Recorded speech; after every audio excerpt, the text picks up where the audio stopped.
आपके यहां बहुत बड़ी तादाद में आदिवासी रहते हैं। इन आदिवासियों को एक ही बात आपको समझानी है। 7 समुंदर पार से कुछ लोग आए हैं और समाज सेवा करने के लिए उन्हें भारत ही मिलता है। मेरा उन तमाम आदिवासी भाइयों से जो यहां मौजूद हैं और मौजूद नहीं है तो आप उनसे एक बात जरूर कहिएगा कि जब तुम्हारी मां ने किसी को यह बता दिया है कि यह तुम्हारा फादर है, तो फिर यह सफेद कपड़ों वाला फादर घर में कैसे घुसता है?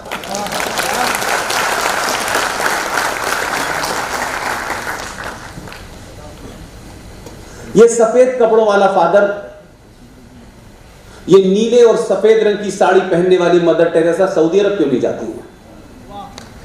कुछ ईरान में भी जाके देखें मानवता के खिलाफ क्या हो रहा है। कुछ सऊदी अरब की मस्जिदों के बाहर खड़े होकर भी बताएं कि मानवता क्या है, जहां 17 लोगों को इंसाफ दिया जाता है इस्लाम के हिसाब से और गर्दन काट दी जाती है। पूरी दुनिया के क्रिश्चियंस को, पूरी दुनिया के मुसलमानों को कन्वर्जन का बुखार हिंदुस्तान नहीं सूझता है। और कन्वर्जन का किस किस की किताब इजाजत देती है कि आप अपने मजहब को पहनाने के लिए कन्वर्जन करें? और इस कन्वर्जन के पीछे एजेंडा क्या है? 57 मुल्क हैं इस्लाम के, वहां ना तो आरएसएस की शाखा है, न विश्व हिंदू परिषद है, न बीजेपी है, न बजरंग दल है, न रामलाल है, न श्यामलाल है, लेकिन 57 इस्लामिक देशों में कौन एक दूसरे का कत्ल कर रहा है, ये बताओ पहले। वहां कौन सी शांति की बात हो रही है भाई? तो पूरी दुनिया में यह नैरेटिव क्यों गलत बनाया गया है कि जो कुछ होता, भारत में बड़े बुरे हालात हैं, कश्मीर में बड़े बुरे हालात हैं, यहां कहा जाता है कि मुसलमानों को हक नहीं मिल रहा है। यहां कुछ लोगों को इतना हक मिल गया है कि वो भारत की मेजॉरिटी से कहते हैं 15 मिनट के लिए पुलिस हटा।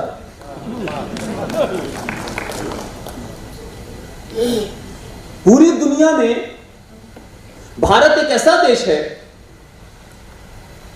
कि जहां की मेजॉरिटी इतने लंबी 1000 साल के कालखंड में जो कुछ आपके साथ हुआ, उसके बाद भी हथियार उठाने को राजी नहीं है।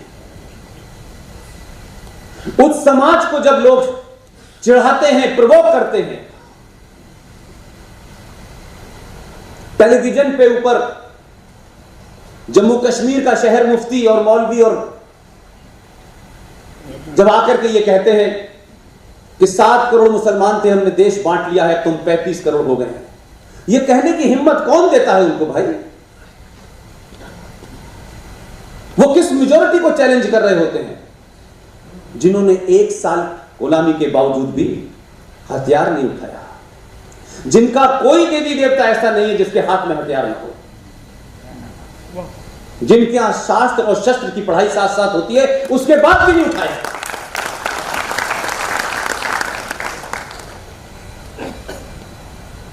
लिहाजा सनातन संस्कृति और उसकी परंपराओं को मानने वाला देश 5000 साल पुराने आदर्श में रहने वाला देश, जब उसके आप रास्ते सारे बंद कर देंगे,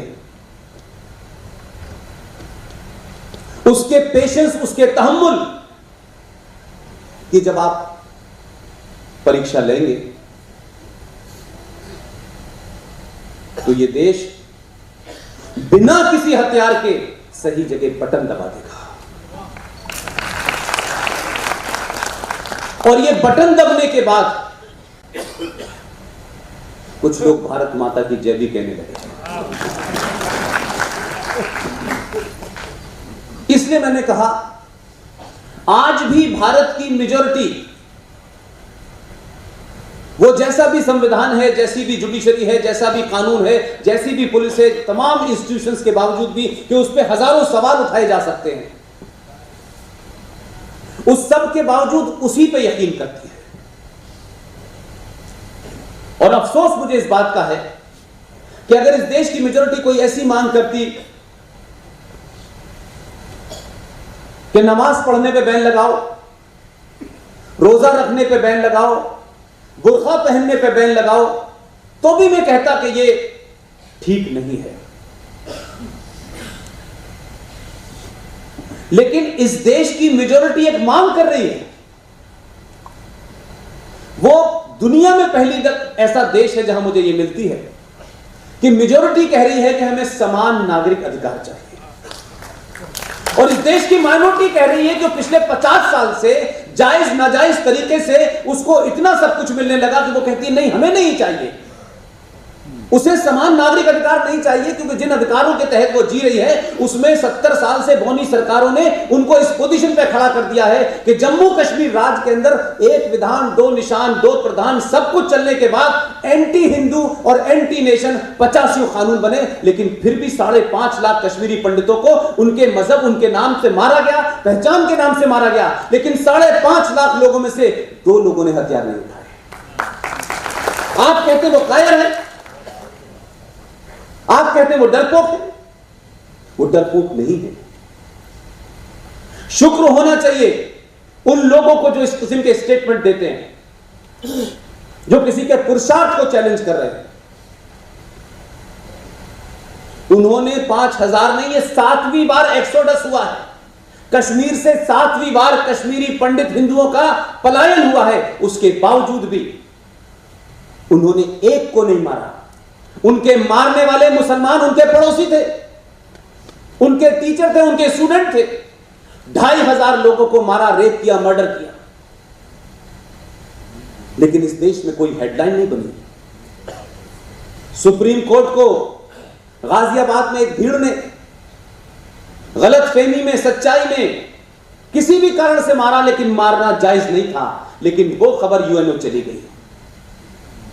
लेकिन 5.5 लाख कश्मीरी हिंदू पंडितों को जिहादी मुसलमान सरकार ने जिहाद के नाम पर, मजहब के नाम पर, पहचान के नाम पर चुन चुन के पड़ोसियों ने मारा।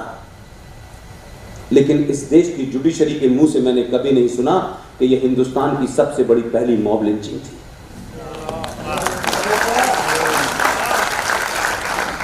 यह समाज और इस समाज के इंस्टीट्यूशंस भीड़ तंत्र के सामने बौने हो गए हैं। 15 मिनट की चेतावनी देने वालों के सामने बौने हो गए। कोई देश का दोबारा बंटवारा करना चाहता है, कोई शरिया नाफिज करना चाहता है, कोई कानून और संविधान में ऐसे प्रोविजन करना चाहता है जो एंटी इंडिया है। उस सब के बावजूद भी इस देश की मेजॉरिटी ने कभी 5 मिनट के लिए पुलिस हटाने की बात नहीं कही। और आपने अपना इतिहास ठीक से पढ़ा नहीं, और सत्ता पे आने वाले दलालों ने और उस सत्ता का सुख भोगने वाले प्रोफेसर और रीडर ने और मीडिया के एक बड़े वर्ग ने, जो 70 साल पहले की कहानी है, जो किसी के इतिहास में एक क्षण के बराबर की होती है, उन अखबारों को भी नहीं पढ़ा जो उस दौर में छापे। क्योंकि रोमिला थापर, इरफान हबीब, इन्होंने जो इतिहास लिख दिया उसको हमने वही पढ़ लिया। किन कारणों से लिखा, किस तरह से लिखा, उस पर डिबेट नहीं हो सकती। लेकिन सत्ताधारी पार्टियों का जो उनको बरदस्त प्राप्त था, जिसके चलते कोई दूसरी बात कह ही नहीं सकता था, जैसे ही आप कोई दूसरा तथ्य लाते थे, ये गॉडसे के लोग हैं, ये देश तोड़ना चाहते हैं, ये संविधान बदलना चाहते हैं। इन 3 जुमलों के अलावा उन्होंने 75 साल में राष्ट्रवादी ताकतों को अपोलोजिस्टिक बनाने के लिए और कुछ कहा ही नहीं, और जैसे ही वो कहते थे आप बैकफुट पे चले जाते थे। जिन लोगों को 14 अगस्त 1946 अगर याद होता, उस वक्त की इतिहास जो बंगाल में कोने कोने सड़कों पे लिखा हुआ है, क्योंकि वहां तो 35 साल तक कम्युनिस्टों की सरकार थी, जिनका कोई मजहब ही नहीं होता था, न कोई धर्म होता था। वो क्लेम ऐसा करते थे क्योंकि वो कम्युनिस्ट पार्टी ऑफ इंडिया थी, भारत की भी नहीं थी, बाहर से आई थी। वो तो भारत की तमाम सारी संस्कृति को चैलेंज करते, वो तो इसे ब्राह्मणों का एक खेल बताते हैं, ये मंदिर है, ये गंगा है, इसको पूजो, इसको पूजो। लेकिन अगर इतिहास आपने उन लोगों ने, जिन लोगों के बारे में कहा जाता है कि वो उधर के थे, वो लेफ्टिस्ट थे, तो उनकी लिखी किताबों को भी अगर आप गौर से पढ़ लेते तब भी आपको बहुत कुछ ऐसा मिलता है कि आप पे कोई आरोप नहीं लगाता कि आपने 5 जन्म पढ़ के इस देश के अंदर इतिहास को बदलने की कोशिश कर रहे हैं। स्टालिन का नाम सुना है आप लोगों ने? स्टालिन एक बहुत बड़ा कम्युनिस्ट लीडर था, बहुत बड़ा कम्युनिस्ट, रशिया में थे। उनकी बेटी का नाम क्या था? स्वेतलाना। यह घटना मैं अपनी बात को प्रूफ करने के लिए कह रहा हूं। स्टालिन की बेटी स्वेतलाना का एक ब्रजेश कुमार सिंह नाम के बड़े कम्युनिस्ट लीडर से अफेयर था, बाद में उन्होंने शादी कर ली। ब्रजेश कुमार जी बीमार हो गए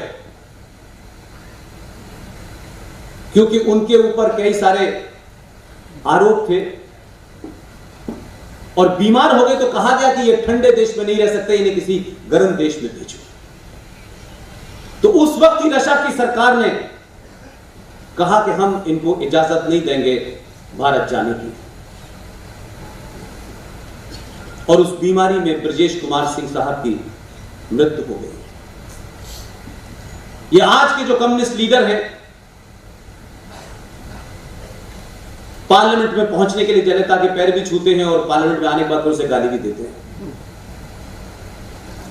ब्रजेश सिंह बहुत बड़ा नाम था कम्युनिस्टों में, और जब उनकी मृत्यु हो गई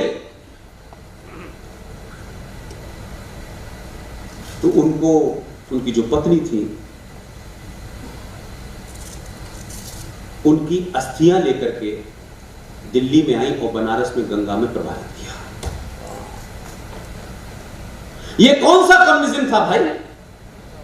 जिंदा रहते हुए आपने उन तमाम संस्कृति के जो भी मानक थे उसको तोड़ा। उसने कहा कि यह इनकी आखिरी इच्छा थी, और यह पूरा वाकया कुंवर नटवर सिंह की किताब है, 2 साल पहले लिखी है उन्होंने, जो इंदिरा गांधी और जवाहरलाल नेहरू की कैबिनेट, किचन कैबिनेट के सदस्य थे। उस किताब का नाम है one life is not enough, page number 43। ऐसे ही बहुत से किस्से ऐसे हैं जिनको बहुत कुछ कहा जा सकता है। कश्मीर पे जरूर आऊंगा। कश्मीर में बहुत सारी बातें हैं, उसको कुछ सार्वजनिक हो चुकी हैं, कुछ 3-4 साल से कहते कहते लगता है कि समाज में कुछ कुछ सच पहुंचा है, लेकिन कश्मीर के बारे में अभी बहुत कुछ सच नहीं पता। एक घटना और है,